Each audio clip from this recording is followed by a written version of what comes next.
This video is only for information purpose. तो अभी तक हमने स्टॉक मार्केट से चल रही है, जहाँ पर 2 वीडियोस कंप्लीट कर दिए। विस्तार से हमने वहाँ पर स्टॉक मार्केट का बेसिक वहाँ पर समझाया, और आज हम इस तीसरी वीडियो में समझने वाले हैं मार्केट इंडाइसेस आखिर होता क्या है, जिसको हिंदी में बाजार सूचकांक कहते हैं।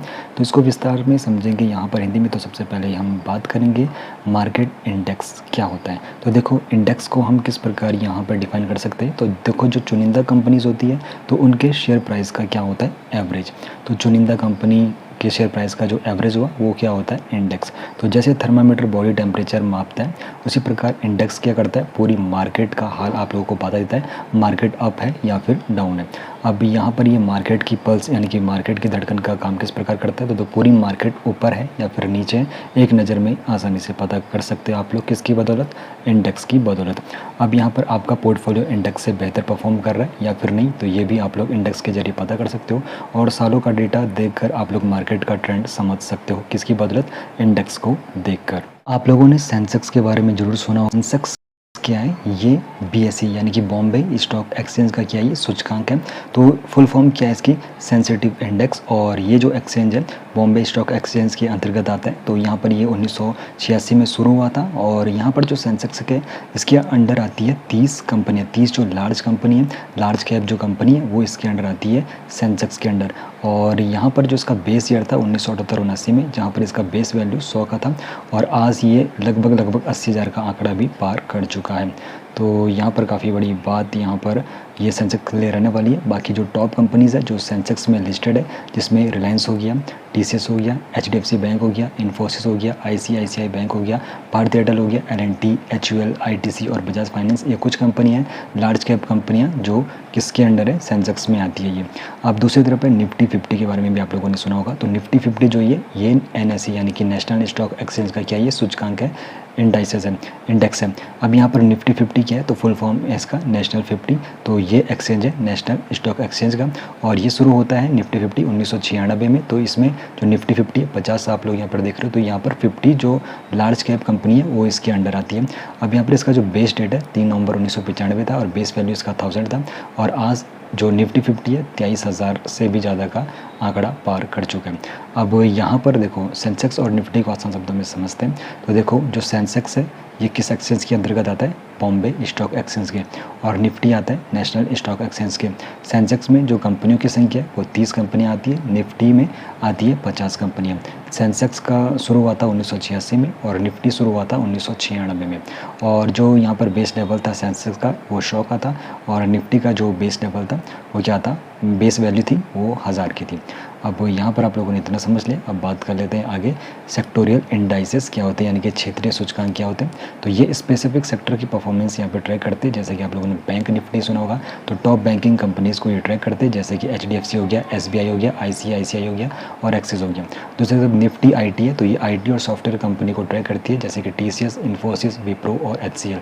और फिर निफ्टी एफएमसीजी के बारे में आप लोगों ने सुना होगा, जहाँ पर डेली यूज़ जो गुड्स होते हैं उनको यहाँ पर ये ट्रैक करता है, जैसे कि एचयूएल हो गया, आईटीसी हो गया, नेस्ले हो गया, डाबर हो गया, इन कंपनियों को शेयर को ये ट्रैक करते हैं।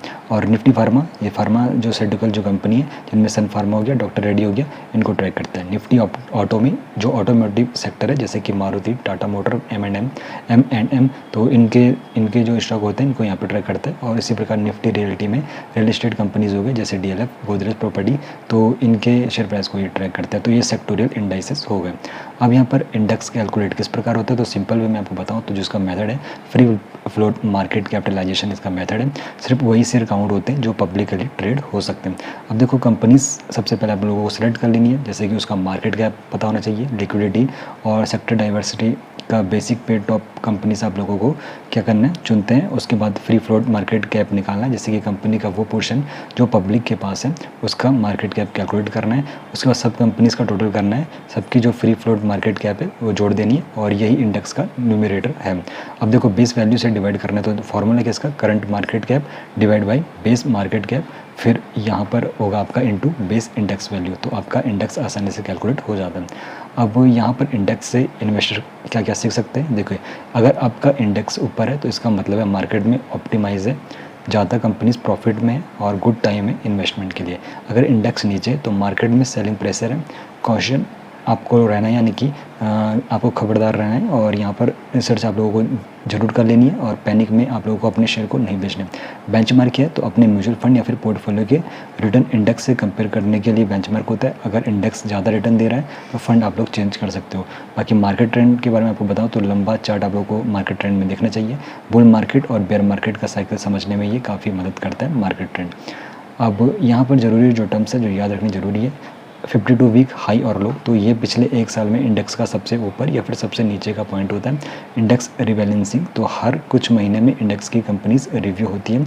पोर परफॉर्मेंस को फिर क्या किया जाता है, हटाया जाता है। निफ्टी नेक्स्ट 50 क्या करता है, 50 से 100 रैंक की जो कंपनीज होती है फ्यूचर के पोटेंशियल ब्लू चिप्स होती है।